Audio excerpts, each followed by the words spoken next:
Hello दोस्तों, कैसे हैं आप सब। आशा करता हूँ सभी अच्छे होंगे, मैं भी अच्छा हूँ। तो फिजिक्स 12 फिजिक्स न्यूमेरिकल को लेकर के जो है हिंदी मीडियम में उसी सीरीज को आगे बढ़ाते हुए हम एक तीसरा अध्याय पर पहुंच गए हैं एनसीईआरटी बुक के, जिसका नाम है विद्युत धारा। और उसी का जो है 3.11 क्वेश्चन जो है आज हम लोग बात करते हैं। तो देखिए, चलिए क्वेश्चन क्या कहता है।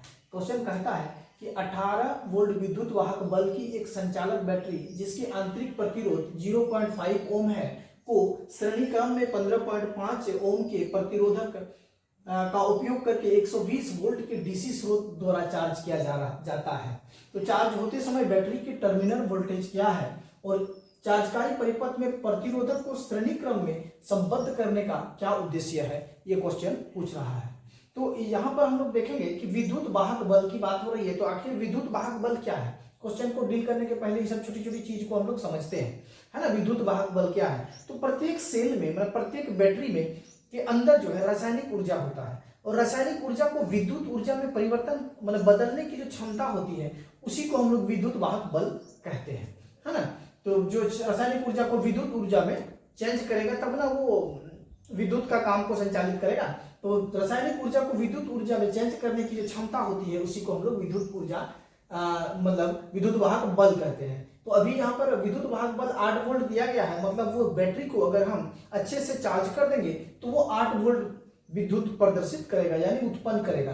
तो यही इसका मतलब है। और आंतरिक प्रतिरोध की हम लोग बात किए तो प्रतिरोध तो होता ही है। और देखिए, चार्जिंग का बात करते हैं तो चार्जिंग आखिर क्या होता है। जब किसी बैटरी को किसी मतलब ऊर्जा स्रोत से जोड़ देते हैं, यहाँ पर क्वेश्चन के अनुसार हम लोग डीसी स्रोत 120 वोल्ट के डीसी स्रोत से जोड़ते हैं, किसी भी स्रोत से जोड़ देते हैं तो धीरे धीरे बैटरी पर धारा प्रभावित होने लगती है और धीरे धीरे वो धारा प्रभावित होने की वजह से उसकी वोल्टेज बढ़ती है और वो चार्ज हो जाती है। तो यही है चार्जिंग के दौरान। तो और यहाँ पे बात हम लोग करते हैं कि आंतरिक प्रतिरोध की एक छोटे से बात करते हैं, आंतरिक प्रतिरोध और बाहरी प्रतिरोध। तो समझते हैं आंतरिक प्रतिरोध और बाहरी प्रतिरोध क्या है। तो प्रत्येक बैटरी में जो है अंदर बैटरी के अंदर एक रेसिस्टर मतलब प्रतिरोध लगा हुआ रहता है, जो बैटरी के अंदर जब चार्जिंग के दौरान जब धारा प्रभावित होता है तो कुछ हद तक उस पर बाधा उत्पन्न करता है ये प्रतिरोध। और एक बाहरी प्रतिरोध की बात कर रही है तो बाहरी प्रतिरोध का प्रभाव क्या है वो उसको हम लोग समझते हैं कि यदि पूरा परिपथ में धारा अगर अचानक बिना प्रतिरोध के, प्रतिरोध मतलब बाधा, बिना बाधा के अगर धारा हम लोग छोड़ देते हैं तो बैटरी ओवरलोड होकर के जो है वो खराब होने के चांस रहता है। इसीलिए जो है प्रत्येक परिपथ में जो है प्रत्येक सर्किट में एक जो है क्या बोलते हैं प्रतिरोध जो है लगा देते हैं। तो हम लोग यहाँ पे 15.5 ओम की प्रतिरोध को जो है परिपथ में लगा दिए हैं, हाँ। तो अब ये हम लोग समझ गए। तो चलिए इसके बाद जो है हम लोग क्वेश्चन को समझते हैं कि क्या है। तो क्वेश्चन में जैसे हर क्वेश्चन की तरह इस क्वेश्चन में भी जो मुख्य मुख्य बिंदु हैं उसको हम लोग आज यहाँ पर समझते हैं। पहले लिख लेते हैं ताकि हम जो है आपको अच्छे से एक्सप्लेन कर सके और आप लोग को भी समझ में आएगा कि क्या क्या मुख्य बातें हैं। तो देखिए, एक नंबर बैटरी दी गई जानकारी, यहाँ पे दी गई जानकारी जो क्वेश्चन में दी गई जानकारी है। पहला, बैटरी की विद्युत वाहक बल जो आपको दिया है 8 वोल्ट, ईएमएफ का मतलब है तो विद्युत वाहक बल 8 वोल्ट। और दूसरा, बैटरी की आंतरिक प्रतिरोध 0.5 ओम का जो दिया हुआ है वो यहाँ पे लिख दिए हैं, है ना। तीसरी बात है कि बाहरी डीसी स्रोत का वोल्टेज 120 वोल्ट के डीसी स्रोत से उस बैटरी को चार्ज किया जा रहा है, मतलब बैटरी को इससे चार्ज किया जा रहा है। वही हम लोग सारी बात को जो है लिख दिए हैं ताकि आप लोग एक बार स्क्रीनशॉट लेकर के इसको जो है आप समझिए, है ना। और बाहरी प्रतिरोध, बाहरी पूरा सर्किट में जो है एक प्रतिरोध जो है जोड़ दिए हैं, जो कि श्रेणी क्रम में जोड़ दिए हैं। उसको यहाँ पे बड़ी आर से डिनोट इंडिकेट किए हैं 15.5 ओम के। तो 5 नंबर, हमें यह पता लगाना है कि चार्जिंग के दौरान बैटरी का टर्मिनल वोल्टेज क्या है ना। यहाँ पर लिख दिए हैं, हमें यह पता लगाना है कि चार्ज होते समय बैटरी की टर्मिनल वोल्टेज क्या है।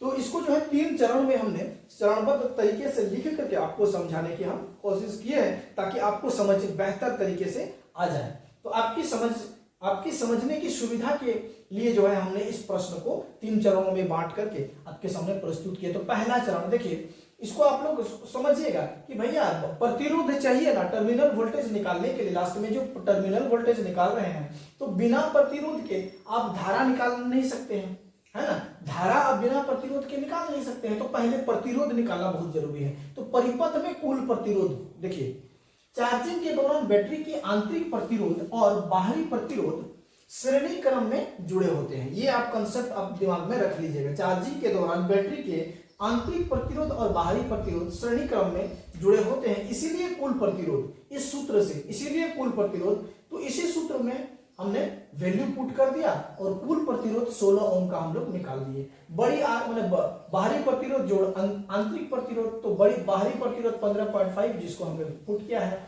और अंदर के प्रतिरोध जो है छोटी आर है ना, आंतरिक प्रतिरोध बैटरी के अंदर 0.5, तो बैटरी के आंतरिक प्रतिरोध 0.5 ओम है, तो 0.5 यहाँ पे लिख दिए हैं। और ये आपको सिंपल है, यहाँ पर तो आप लोग को समझ में आता ही होगा।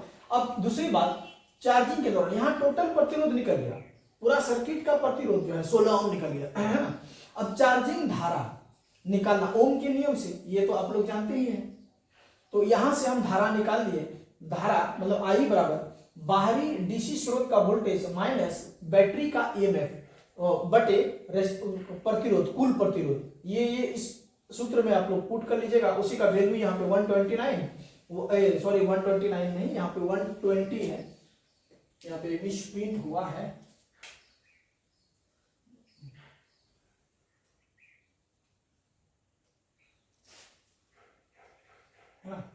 तो वहां 120 माइनस 8 जो है आपका ये ईएमएफ दिया हुआ है, तो इसको आप कैलकुलेशन कर लीजिएगा। और रेजिस्टेंस जो अभी आपका 16 आया है, ये 16, तो यही जो है ये आपका ये आ गया। चार्जिंग के दौरान, इसका मतलब होता है कि चार्जिंग के दौरान परिपथ में कुल प्रभावित होने वाली धारा 7.52 एम्पियर का ये जो है धारा प्रभावित हो रही है। तो ये तुम्हारा धारा आ गया आपका, देख लीजिए। इसके बाद तीसरी चरण में देखिए बैटरी के टर्मिनल वोल्टेज की गणना कैसे करते हैं। तो टर्मिनल वोल्टेज की गणना करने के लिए ये जो है, ये एक तरह से आप मान सकते हैं कि ये एक सूत्र ही आप इसको मान लीजिए। इसको आप अच्छे से अपने कॉपी में ऐसे करके लिख लीजिए।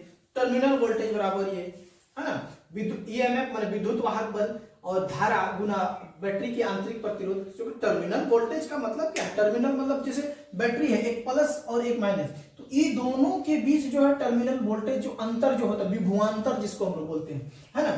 तो ये विभवांतर ही जो टर्मिनल वोल्टेज की तरह जो काम करता है।